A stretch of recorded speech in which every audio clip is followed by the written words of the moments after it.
How do you diagnose a fluid leak? Welcome to Mercie J Auto Care, where compassion and craftsmanship come together.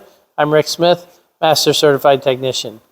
First of all, I'd like to tell you that fluid leaks can be really challenging, and so a lot of people spend a lot of money and not solve their problem. So there is a process that we like to go through. Some of it depends on what kind of a leak it is.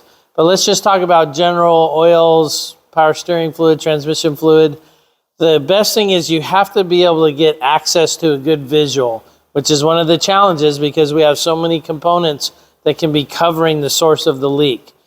So the best thing is if we can have a leak that we can see that has some sort of a dye in it. So for example, coolant or radiator fluid, whatever you want to call it, it typically has a dye in it. And so if we use a black light with some special goggles, boy, it shines up really bright and you can really trace it down. Engine oil, we might have to put some dye in it. Power steering fluid, the same. Transmission fluid, the same as well. But in some cases, we might want to put the system under pressure to see if the leak shows up.